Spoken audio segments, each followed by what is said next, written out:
A black satellite phone sat on the tray table of seat 14A, untouched, silent, and coded to reach only one place, the Pentagon's Strategic Command. Terrence Ward didn't raise his voice as the flight crew surrounded him, didn't flinch when they demanded his bag, or when the white woman beside him called him a threat. He had faced down insurgents, briefed generals, advised on terrorist networks, but none of that mattered here. 30,000 feet above the ground, uniform no longer visible, all they saw was a quiet black man with the wrong kind of calm. Then he made the call. Minutes later, air traffic control interrupted the flight path with a direct order. The man in seat 14A was a high-level federal advisor en route to deliver Pentagon intelligence. What began as profiling had triggered a chain of federal consequences, and the full system hadn't even responded yet.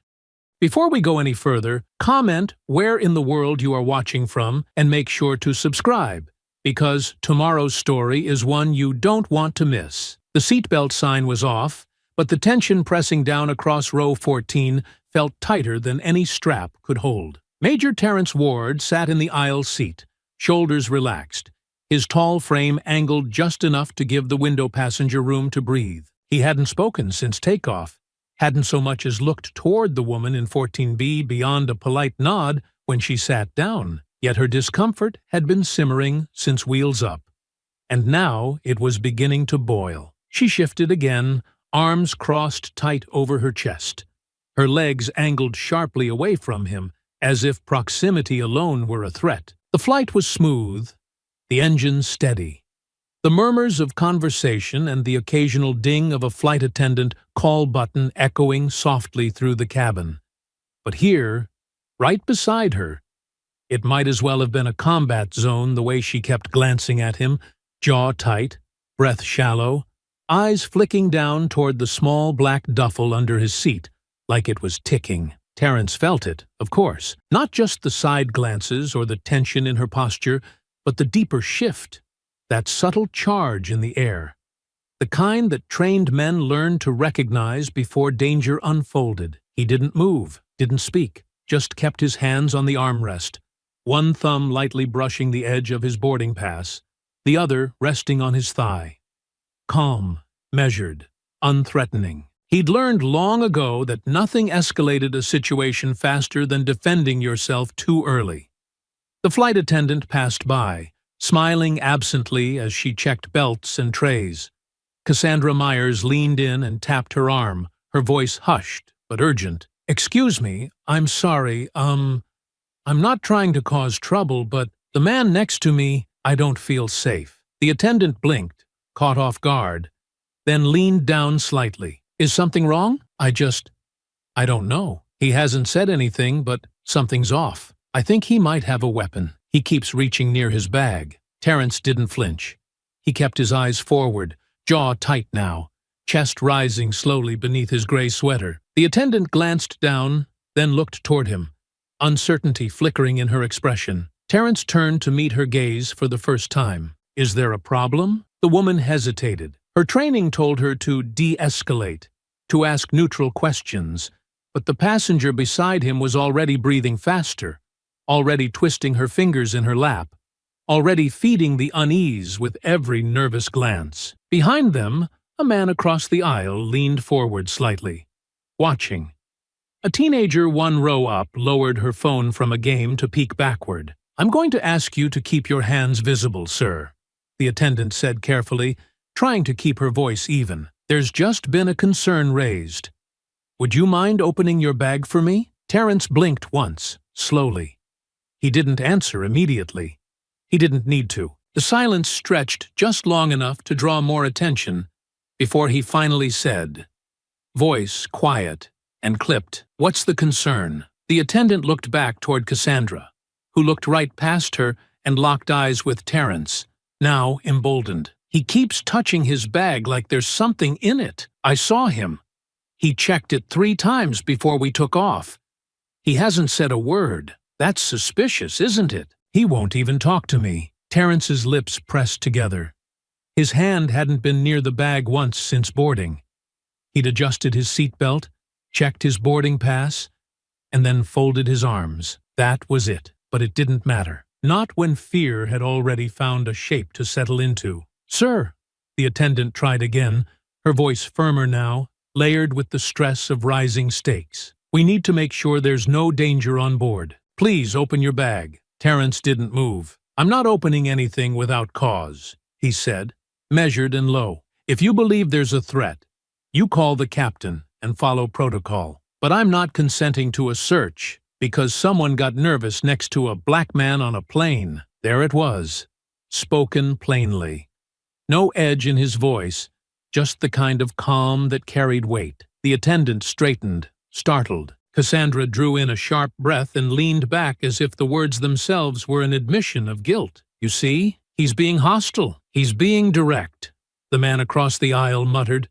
But the attendant didn't acknowledge it. "I'll be right back," she said, already turning down the aisle. As she disappeared behind the curtain, Terence leaned back, folding his arms again. He could feel Cassandra's eyes drilling into the side of his face, could feel the heat of half the cabin now trying not to stare too obviously. This wasn't new. Not really. Airports, security checks, delayed boardings. It came in different forms, but it always came. Only now it was happening mid-air, 35,000 feet above the ground, in front of strangers who couldn't look away. He exhaled slowly, controlled. His fingers brushed once more along his thigh, near the jacket folded in his lap, where a small device waited quietly beneath the fabric. Compact, matte black, military-issued, locked to a channel no commercial network could access. He hadn't wanted to use it, had hoped he wouldn't have to. But he hadn't come this far to be humiliated by fear dressed up as protocol. When the curtain parted again, and the male flight attendant returned with 2 others in tow, Terence knew the next moment would set everything in motion. The mood in the cabin shifted again, not from turbulence or mechanical failure, but from something quieter and more insidious. The kind of fear that spread in glances and whispers, in the cautious way people adjusted their posture, in the tightening of silence where conversation had once filled the air. As the 3 attendants made their way down the aisle, passengers leaned just enough to see without seeming obvious, phones angled subtly, fingers already hovering near record buttons, not out of certainty, but out of curiosity, stoked by suggestion. The lead among them, a man in his early 40s with graying temples and a forced calm behind his professional smile, stopped beside row 14 and crouched slightly, his voice low but unmistakably firm as he addressed Terence. "Sir, I need to ask you to stand up." Terence didn't move. His arms remained folded, eyes locked forward. He didn't respond with anger, only a kind of practiced restraint that had been worn into him by years of being in rooms, vehicles, and countries where missteps were fatal.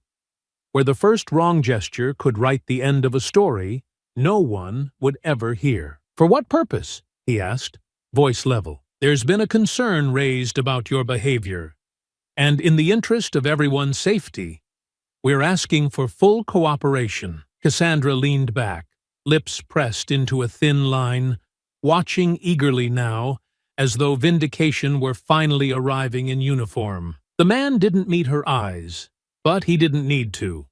He was already acting in accordance with the image she had painted. "I've already explained," Terence replied, gaze steady.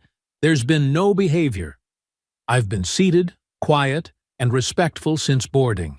If you're acting on a passenger's discomfort, that's one thing. But if you're escalating that into a forced inspection without cause, we're no longer discussing safety. We're discussing liability." The attendant straightened, tension creeping into his jaw. He glanced at the other 2 beside him, a young woman trying not to look nervous, and a man who had clearly been called in as support, but didn't seem eager to be involved. The lead tried again. "This doesn't have to be difficult. We can escort you to the rear of the cabin to talk in private." "I'm comfortable here," Terence answered, not raising his voice, not budging. "And I'm not leaving my seat for a conversation based on someone's assumptions. If there's a legitimate threat, you contact the captain and secure the aircraft. Otherwise, this is targeted harassment, and you'll answer for it." The words weren't shouted, but they landed with force, drawing in even more eyes. 2 rows ahead, a man lowered his newspaper completely. Across the aisle, a young couple exchanged quiet words. Everyone had felt the shift. That moment where it was no longer about the woman's fear, but about whether the crew would choose to act on it, whether protocol would bend to comfort at the expense of justice. The attendant looked back toward the curtain, clearly debating whether to call the captain now or continue pressing. He chose the latter. "We're trying to avoid involving the cockpit," he said, his voice stiff. "But we do have the authority to search a passenger's belongings in response to a credible concern. And I have the right to deny an unlawful search without cause," Terrence answered, his tone calm, his body still. "You have no warrant, no probable cause, and no specific behavior you can point to. Only the word of someone who doesn't like who she's sitting next to." Cassandra scoffed beside him, leaning in just enough to make sure her voice carried. "Unbelievable. He's refusing a search. That should tell you everything." Terrence turned his head just slightly, meeting her eyes for the first time since the flight began. His expression didn't shift, didn't flare with anger or condescension, only disappointment, the kind that said he'd seen this before, and it never got less exhausting. "You don't know anything about me," he said, voice low. "You made up your mind before we even left the ground. And now you're acting like you've got something to hide." "I have something to protect," he replied. The attendant cut in quickly, his voice rising a notch to cover the tension. "Sir, this is your last warning. If you don't comply, we will have to restrain you until we can land and investigate further." At that, Terrence moved, not suddenly, not aggressively, but with a slow deliberateness that made the younger attendant take a half-step back. He reached into his lap, into the folds of the gray jacket still resting there, and withdrew a small object, placing it gently on his tray table. A sleek, compact satellite phone. Military-grade, black matte casing.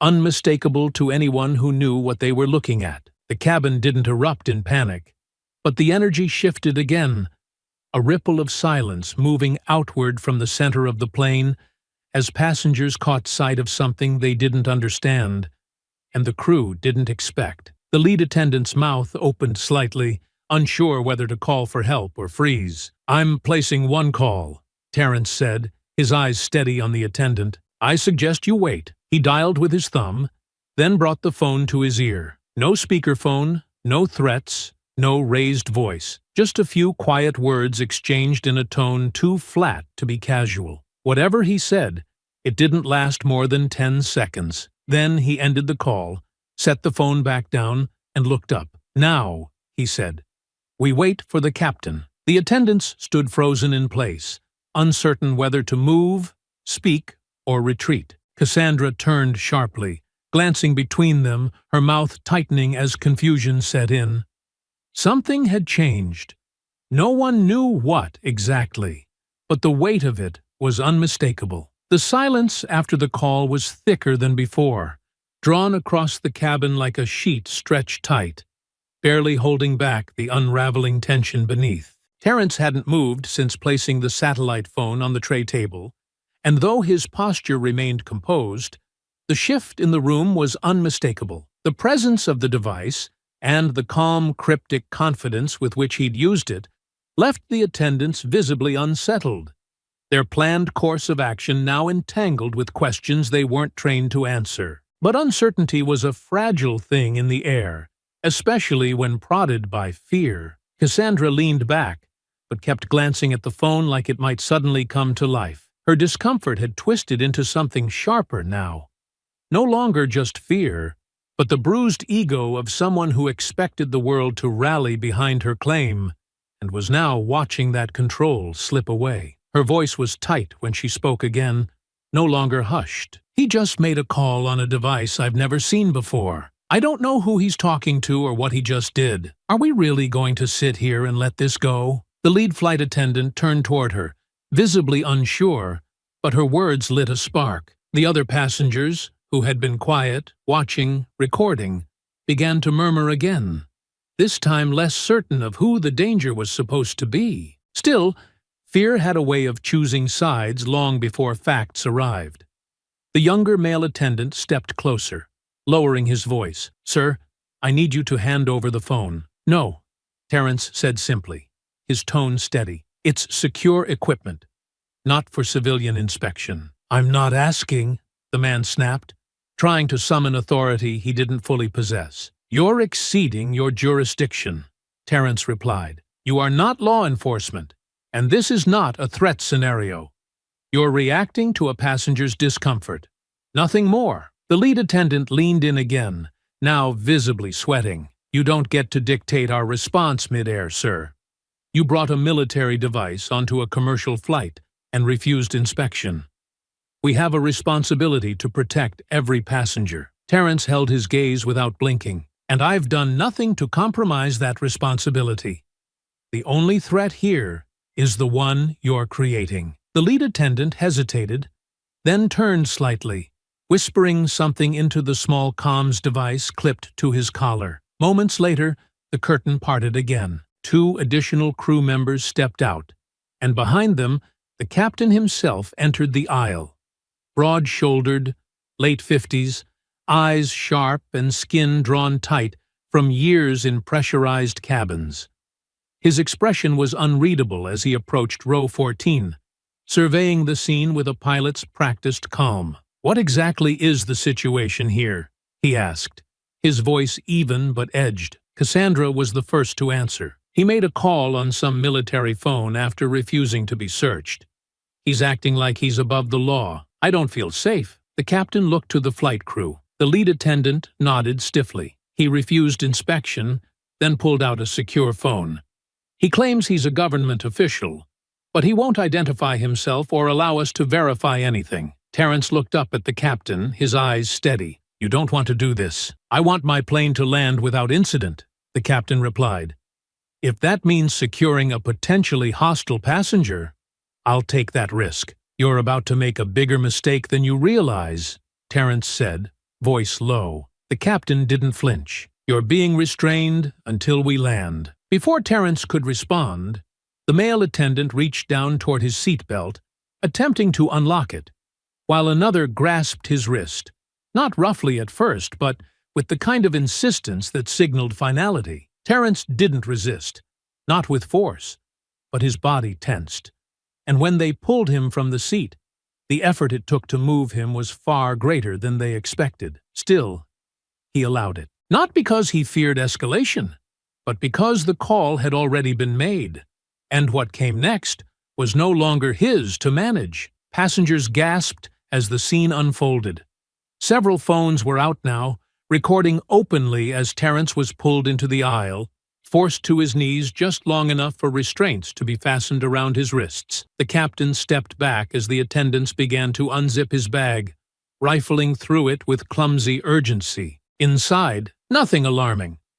Just a paperback novel with folded pages, a clean set of folded documents secured in a binder, a watch wrapped in a sock, and a government ID badge tucked into a side pocket, one they missed entirely in their haste. "There's nothing here," one of them murmured, but the damage was already done. Terrence was restrained, kneeling like a suspect on the floor of a cabin filled with strangers, the hum of engines loud against the silence that had crept over the onlookers. Cassandra stared down at him, unsure now, her confidence faltering as she took in the reality of what she'd helped create. "I warned you," Terrence said quietly, eyes not on her, but on the captain. "You're going to hear from someone very soon, and when you do, you'll understand exactly who you just restrained in front of a cabin full of witnesses." The captain didn't respond.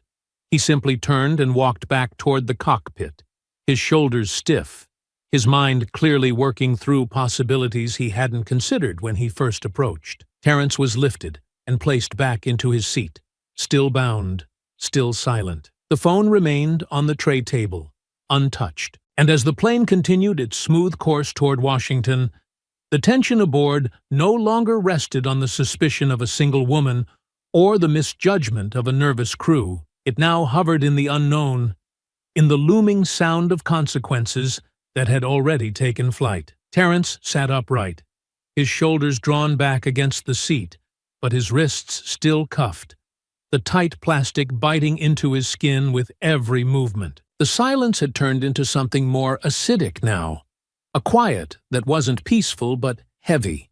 Heavy with stares, with judgment, with the weight of 100 conclusions already drawn and filed away in the minds of those watching. The flight attendants had returned to their stations, but no one had really moved on.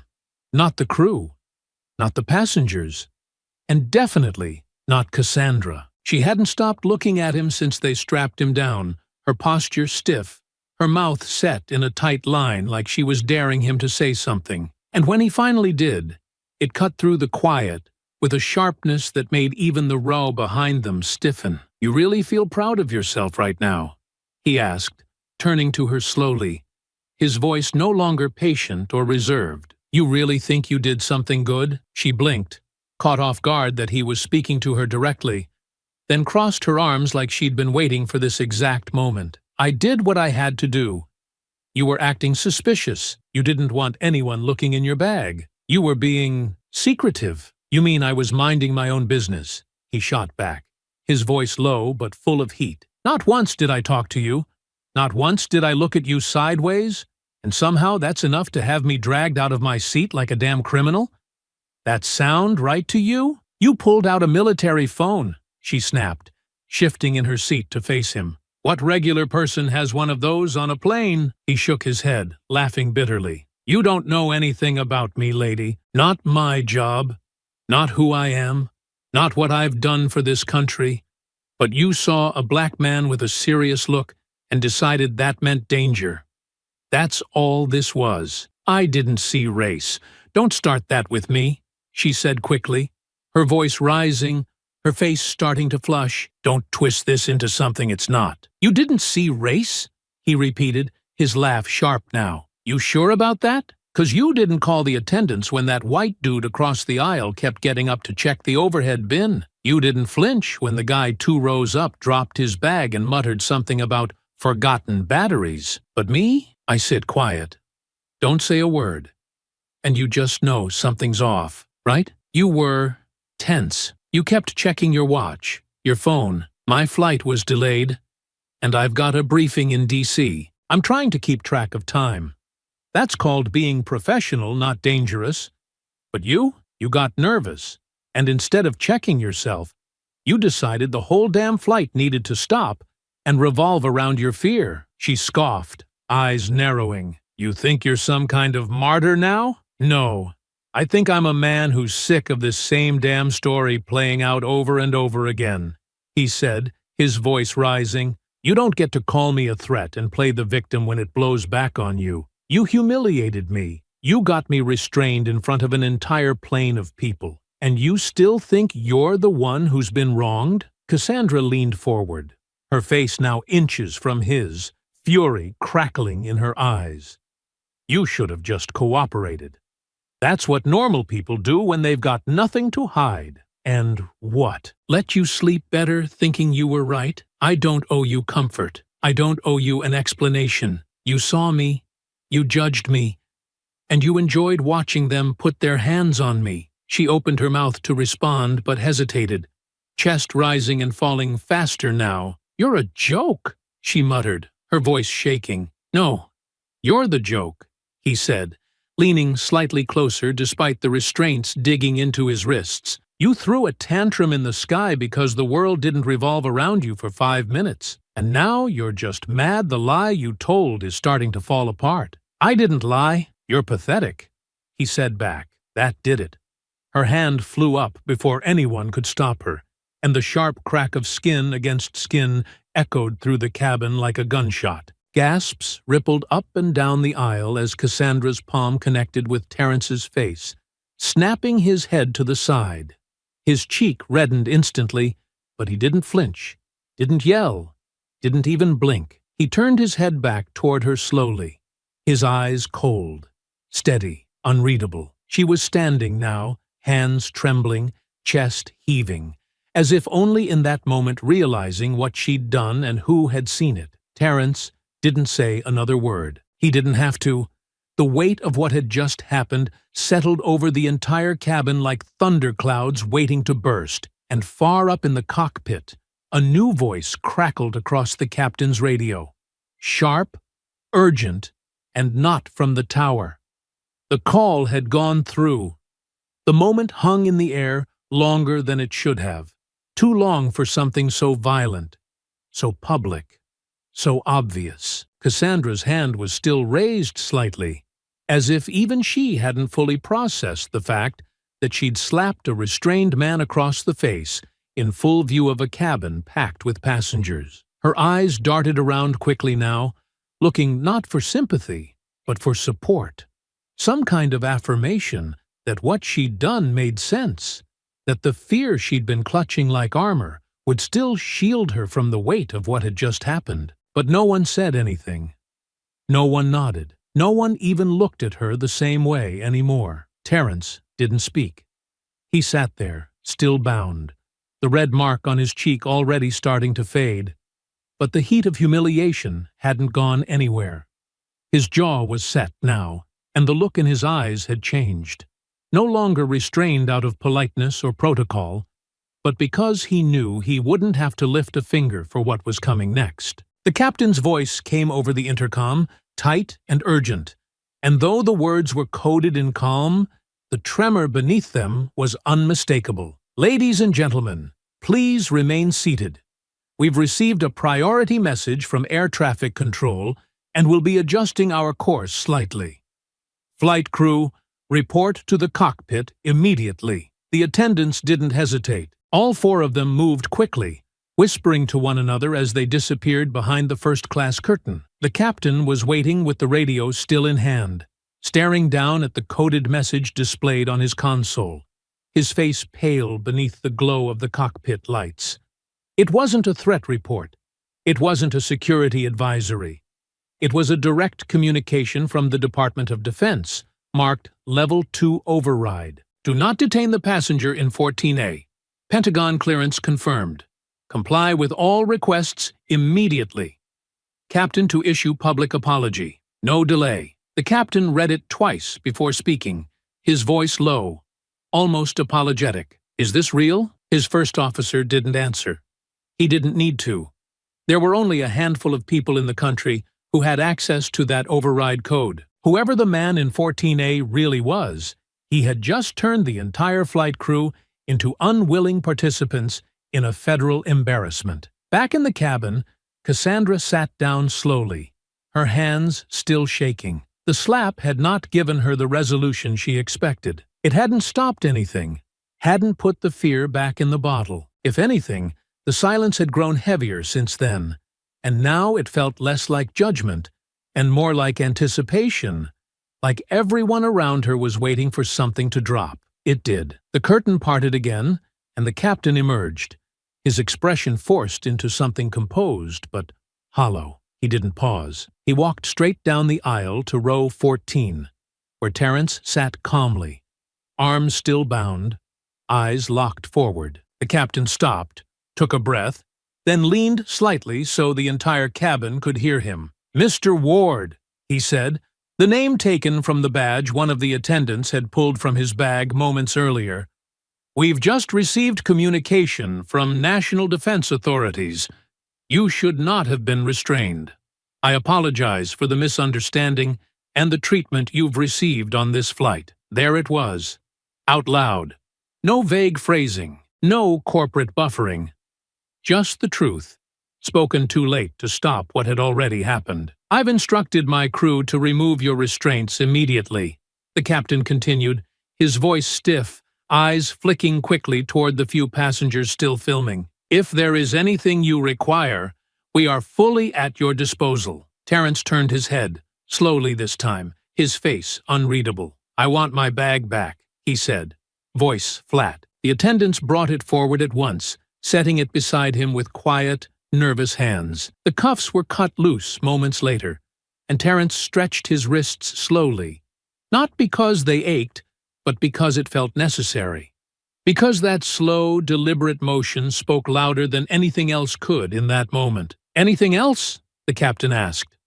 "Not yet," Terence replied without looking at him. The captain nodded once, then turned back down the aisle, aware that every step felt longer now, heavier, like the walk of a man whose authority had just been measured and found wanting. Cassandra didn't say a word. She kept her head down, cheeks flushed, jaw tight. She could feel the stares now. Real ones, this time. Not suspicion, not validation, but the cold weight of knowing she had crossed a line in public and had nowhere to hide from what came next. Terence shifted slightly in his seat, adjusted the backrest, and folded his arms again, not because he needed the comfort, but because it was a return to the same posture he had held at the start, as if the entire chaos of the last hour had been nothing but a detour back to this moment of calm. Only now, the silence was no longer about suspicion. Now it was about reckoning. The descent into D.C. was quieter than any flight Terence Ward had ever taken, and not because the passengers were sleeping or the crew had dimmed the lights. It was a different kind of silence, the kind that followed embarrassment, uncertainty, and the dawning realization that something far more serious had taken place than any of them had understood at 35,000 feet. The captain gave no more announcements beyond the standard landing protocol. No apologies were repeated, no explanations offered to the rest of the cabin. Whatever was coming, it had moved well beyond the pay grade of anyone pushing a drink cart or adjusting air vents. The flight attendants stayed mostly out of sight, speaking in hushed tones behind the curtain and avoiding the aisle unless absolutely necessary. Even Cassandra, who had spent most of the flight wide-eyed and muttering indignantly, now sat perfectly still, her hands clutched in her lap, her eyes trained on the seat back in front of her, like she could will herself into disappearing before they touched down. Terence remained calm. He didn't gloat, didn't scan the cabin for reactions, didn't reach for his phone or pull out a book. He just sat there, arms folded once again, his gaze drifting occasionally to the window as the lights of the Capitol began to rise beneath them. He didn't need to say a word. Everything he'd needed to say had already been spoken, and more importantly, already been heard by people far above anyone on this plane. As the wheels touched down, there was no clapping, no murmurs of relief, just the solid, grounded hum of tires meeting runway and the subtle shift of bodies preparing for what came next. The plane taxied slowly, almost deliberately, and it was only when it veered away from the terminal toward a restricted tarmac lane that some of the passengers began to understand what was happening. Two black SUVs waited just off the access road, parked at the edge of a small hangar where private jets typically came and went. Beside them stood a trio of men in dark suits, earpieces visible, hands clasped in front of them, faces unreadable even from a distance. As the aircraft slowed to a stop, no gate came into view, no jet bridge extended. Just the stairs, lowered from the belly of the plane, and a silence so complete it felt like a warning. "Ladies and gentlemen," the captain finally said, his voice flat but audible through the intercom, "please remain seated. We are being met by federal personnel for a matter unrelated to your travel. Do not attempt to disembark until instructed." The words hit the cabin like a splash of cold water. Terence didn't move, but he saw the change immediately. The turning heads, the widened eyes, the breath held in anticipation. The same people who had quietly judged him earlier were now watching with a different kind of curiosity, one tangled with guilt and uncertainty. They didn't know exactly who he was, but they knew enough now to realize they'd watched the wrong man get humiliated. The door opened, and the first figure to board wasn't wearing a uniform, but his posture alone made it clear he didn't need one. His suit was pressed, his expression calm, but his eyes scanned the cabin with intent, and when he spotted Terence, he didn't waste time. He gave a subtle nod, and two more agents stepped inside behind him. "Major Ward," the man said, his voice polite but firm, "we apologize for the delay in response. If you're ready, we're prepared to escort you off the aircraft." Terence stood without hesitation, retrieving his bag from under the seat with a quiet dignity that only underscored the contrast between this moment and the one that had come before. The crew stepped aside immediately. The passengers stared openly now. Cassandra watched him stand with wide, hollow eyes, her lips parted slightly, as if unsure whether to speak or shrink back into her seat. He paused once, only briefly, to look down at her, not with anger, not with vengeance, but with something colder, disappointment. "You should be ashamed," he said, his voice low, meant only for her. "And don't think for 1 second you won't be held accountable." She didn't reply. Her face had drained of all color, and her fingers gripped the edge of the armrest like it was the only thing keeping her upright. As Terrence stepped off the plane, the agents fell into formation around him. Not like he was in danger, but like he was someone who had been wronged and was now being restored to where he belonged. The SUV door opened. One agent held it for him. The others stayed posted. Back inside the plane, a second group boarded. They weren't here for Terrence. They asked to speak with the flight crew. One of the attendants was visibly shaking as he followed them toward the rear, and even the captain looked hollow as he was escorted off. The lead agent informed the crew that an internal investigation had already begun, and that they were to be placed on temporary leave, effective immediately. Cassandra Myers was last. Her name was called over the intercom by a voice she didn't recognize, a tone that held no question, only command. She stood slowly, as if still waiting for someone to tell her it was a mistake, that this had gone too far. But when she reached the front of the plane, 2 agents stepped forward. "Cassandra Myers," one said, holding up a tablet with her photo already displayed. "You are being detained under Federal Statute 18 U.S. Code, Parv 111, for assaulting a federal officer in the line of duty." She gasped, barely able to speak. "What? I didn't know who he was. He didn't say." "Doesn't matter," the agent replied. "You struck a federal operative. That's all we need." Her voice broke as they led her down the stairs. Passengers stared in stunned silence as she disappeared, her cries muffled by the wind. No one cheered. No one said a word. But the silence that followed was no longer confused. It was earned. The footage hit the internet before Terrence's SUV even cleared the private tarmac. Grainy phone videos taken from 3 different angles showed the slap, the restraint, the quiet rage in his voice, and the cold shift that followed once the captain received the call. It spread faster than the airline's press team could respond. Pushed by headlines that didn't bother softening the truth. Veteran humiliated midair after false accusation. Pentagon confirms passenger was federal operative. White passenger detained after assaulting black veteran on flight. By morning, the clips were leading every news cycle. Cable anchors recited timelines in sober tones, while legal analysts debated on live panels whether the woman should be charged with a hate crime. Social media didn't need convincing. Millions of views poured in. Tags trended by sunrise.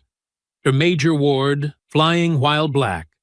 No fly for Cassandra. Celebrities, veterans, even politicians posted their outrage. By noon, the airline's stock had dipped 4%, and their official account had turned off replies on every post they'd made in the last week. The airline's first statement was a short, polished apology that offered sympathy without blame. It backfired immediately. Critics called it hollow. Passengers on the flight began giving interviews to local news outlets. One woman teared up on camera as she described how calm Terrence had been. He never raised his voice. Not once. They just wouldn't leave him alone, and when he finally spoke up, they treated him like he was the problem. Another passenger, a man in his 60s, said flatly, "That woman never should have been listened to. She weaponized her fear, and they handed her the tools." By the time the Pentagon released a confirmation of Terrence's identity and clearance level, the story had already outgrown its origin. This wasn't just about one man being profiled. It had become a symbol, another brick in the wall of what too many people already knew. that respectability didn't matter, that service didn't protect you, that a calm voice and clean record didn't guarantee dignity once suspicion took hold. When Terrence finally appeared on camera, it wasn't from a podium or a studio, but from the steps of a quiet building near the National Mall. He wore a dark suit, no tie, the same look he'd worn hundreds of times while briefing senior defense officials. There were no flashbulbs, no media circus, just a single interview, filmed in one long take, no cuts, no edits. The reporter asked him gently, "Do you think this would have happened if you weren't black?" Terrence didn't hesitate. No. He let the word sit for a second, then went on, "I've worn the uniform. I've served overseas. I've risked everything for this country. And none of that mattered the moment I sat down next to a woman who didn't like the way I looked. That should tell you something about where we are." He didn't raise his voice, didn't try to moralize. He spoke plainly, with the same precision he used in the field. Calm, focused, unflinching. "I didn't call for anyone to lose their job. I didn't ask for that woman to be arrested, but actions have consequences. And if I had done what she did, if I'd slapped her across the face on that flight, I wouldn't have made it to the ground in one piece. We both know that. Everyone watching knows that." The clip was shared more than the original footage. Within hours, it had been translated into 6 languages and subtitled by volunteers across the globe. Editorials followed. Op-eds ran in every major paper. The Washington Post wrote, "Major Ward didn't ask for justice. He became it." Meanwhile, the airline scrambled. The CEO issued a new statement, this time filmed. He acknowledged failure. He promised sweeping reforms. He announced that every member of the flight crew had been suspended pending investigation, and that the company would begin implementing mandatory bias training across all departments. But no one clapped. The public had seen enough performative apologies to know the difference. What they wanted was accountability, not branding. Cassandra Meyer's name was already being scrubbed from flight databases nationwide. After being booked and released on bail, her attorney issued a prepared statement blaming the situation on heightened post-pandemic anxieties and misunderstood interactions. The public wasn't buying it. She lost her job at a consulting firm by week's end. Her neighborhood Facebook group removed her. Someone leaked a recording of her screaming at police during the arrest, demanding to be let go because he didn't say who he was. The clip only made things worse. In the background, the Department of Transportation opened an inquiry into racial profiling procedures across commercial airlines. Congressional leaders from both parties issued calls for federal oversight of in-flight discrimination protocols. A proposal for an independent aviation review board gained traction, its sponsors citing the need to prevent another major Ward incident before it happens again. Terrence stayed mostly quiet through it all. He declined most interview requests. He didn't tweet. He didn't post. He didn't have to. His story had already done the talking. The noise never fully died down. Even weeks after the incident, the name Terrence Ward still carried a pulse in headlines, still appeared on panel shows, still echoed through think pieces and op-eds trying to define what the moment meant. But Terrence had moved on, not because he didn't care, not because it hadn't mattered. He just understood how much louder action could speak when it wasn't asking for applause. His work with the Pentagon resumed without fanfare. Meetings continued, briefings remained classified, and his voice returned to the rooms where it had always mattered most. But it was what he did outside of that circle that began to ripple wider than anyone expected. It started with a message from an old contact, one of those quiet professionals who didn't work from an office, but from whatever country needed stability that week. A young black man in Baltimore had been detained at the airport while flying to a cybersecurity summit overseas. Despite having proper credentials, a return ticket, and glowing recommendations, he had been flagged at customs, questioned for 5 hours, and nearly sent home under suspicion of unverifiable intent. No charges, no apology. Terrence didn't make a public statement. He didn't send out a tweet. He simply placed a call, one that bypassed middlemen and went straight to the desk of a deputy director responsible for overseeing federal aviation policy. There were no threats, no raised voices, just facts, laid out clean, professional, and precise. Within 24 hours, the man had an official apology, an escorted rebooking, and a direct line of communication for future travel security clearance. No press release followed. The man didn't even know who had pulled the strings. But Terrence wasn't looking for recognition. He was doing what needed to be done, the same way he always had, quietly, thoroughly, and without ceremony. He started doing it more often.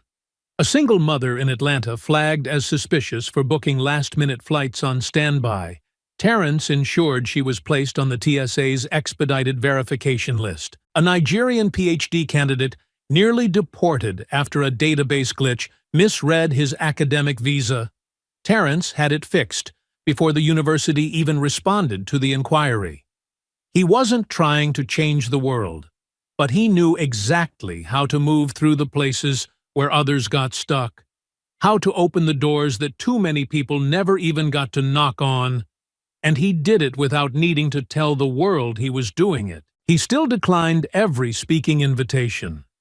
He turned down 3 documentaries and politely refused a nomination for a civil rights award. His answer was always the same. That wasn't the point. He didn't want the moment to be about him. He wanted it to matter because it forced change, not because it built a brand.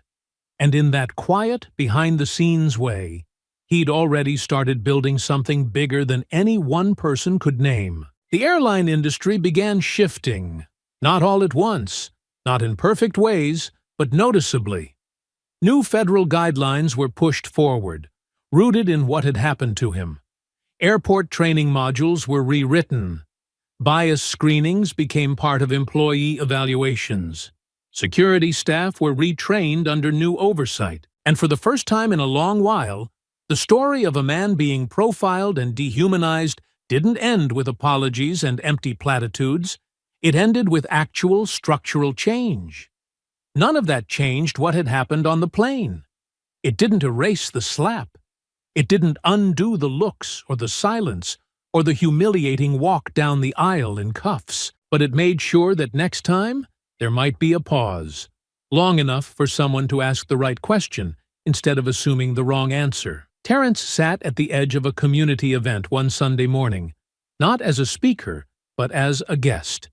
A youth mentorship program had invited local veterans to spend the morning with high school students interested in leadership careers. He sat in a folding chair beside a row of students, listening more than talking, answering questions only when asked, and deflecting every compliment with a nod. A girl no older than 17 looked up from her notepad and said, "Mr. Ward, are you always that calm when people test you?" He smiled faintly, the kind that came from experience rather than confidence. "Not always," he said, "but I know what it costs when I'm not." She nodded slowly, writing something down, and he watched her pen hover over the page for a long moment before she looked up again. "You think it was worth it? All the stuff that happened?" Terrence looked across the gym, where volunteers passed out food and veterans laughed with kids who weren't even born when they served. "Ask me in a year," he said, "but it's a good start." He didn't need cameras to say that. No one was filming. No one was posting. It was just a room full of people trying to do better, and for now, that was enough. The invitation came through back channels. Not official, not public, not forced. Just a quiet message relayed through a mediator. Someone who had worked with both legal teams. Someone who believed, maybe naively, that a conversation between them could still matter. Terrence had no obligation to say yes. Cassandra Myers wasn't part of his life, didn't affect his work, didn't have any bearing on the reforms that had followed. But something about the request lingered in his mind longer than he expected it to. He didn't need an apology. He wasn't sure he even wanted one. But he understood the power of a reckoning, not for himself, but for the person still struggling to understand what they'd done. So he agreed. They met in a quiet office building outside the city, a neutral location chosen for privacy, far from cameras or curious onlookers. The room was plain, just 2 chairs, a table, and a pot of coffee that neither of them touched. Terence arrived first, seated with his hands folded, not guarded but steady. Cassandra entered a few minutes later, her posture unsure, her expression tight, like she'd rehearsed 5 different openings and decided against all of them. She sat down across from him, fidgeted once with the sleeve of her sweater, then looked up. "Thank you for coming," she said. He gave a small nod, but didn't speak. "I know you probably didn't need to," she continued, her voice quieter now. "And I'm not expecting anything. I wanted to say some things without lawyers,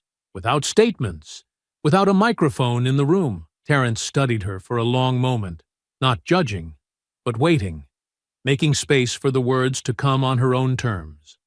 She took a breath. "I don't know how to explain what I was thinking on that flight. I've tried to play it back 100 times. I've read the articles, I've seen the footage, and every time I watch it, I see myself through your eyes, and I feel sick. I wasn't scared because you did anything wrong. I was scared because you didn't do anything. You were calm, too quiet, and that says more about me than it ever did about you." She paused, twisting her hands in her lap. "I've spent the last 2 months in a hole of my own making. Fired, charged, ridiculed. But the worst part hasn't been the consequences. It's been realizing that I didn't just hurt you. I helped reinforce something that's hurt people like you for generations, and I didn't even realize I was doing it." Terence let the silence stretch a little longer, then finally leaned forward, elbows on the table, voice steady. "You ever think about what it's like to always have to explain yourself before you're misunderstood?" he asked. Not accusing, just asking. "To walk into a room knowing you've already been sized up before you say a word? That's what it was like on that flight. I knew the second you stiffened in your seat. I could feel it, the shift. I knew exactly what was coming. Because it's happened before. Maybe not always that loud, not always that public, but it's always there." She nodded slowly, eyes down, listening. "I wasn't surprised when you went to the crew," he continued. "I wasn't surprised when they believed you. What surprised me was how far they went before they stopped asking questions.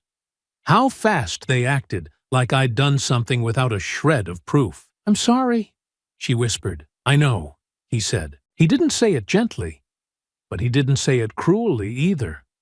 Just a plain acknowledgement, like a door quietly closing. "I slapped you," she said, her voice cracking. "God, I still don't know what came over me. I think I wanted to win. I felt powerless when the captain apologized to you. I felt humiliated. And instead of sitting with that, I turned it back on you. And I will regret that moment for the rest of my life." He nodded again, still calm, still unreadable. "I've read about you since," she said. "The reforms, the changes. What you've done for people behind the scenes. You didn't use this to get famous. You didn't turn it into a platform. You just helped people. That's what we're supposed to do," he said simply. "Especially when we've been through it." She looked at him then. Really looked at him. Not with fear, not with defensiveness, but with something closer to understanding. "Is there anything I can do?" she asked. Terence didn't answer right away. Then he said, "Start by recognizing that being sorry isn't the end. It's just the start. You want to do something? Talk to people like you. The ones who think they'd never do what you did. The ones who'd swear they're not part of the problem. Right up until they become it. That's where the work starts." She nodded, swallowing hard. "Thank you for this," she said. "You didn't have to show up, but you did." He stood then, smoothing the sleeves of his jacket, no anger in his movements, no sense of victory, just closure. "I didn't do it for you," he said. "I did it for the next time." And with that, he walked out of the room, leaving the door open behind him. The sun had just begun to sink behind the city skyline when Terence stepped through the sliding doors of Reagan National Airport. He didn't carry much, just a worn leather bag slung over his shoulder, and a folded jacket draped across one arm. The terminal hummed with the usual rhythm of travelers and announcements, the dull chorus of motion and waiting. No one turned to look at him. No one flinched or whispered or stared too long.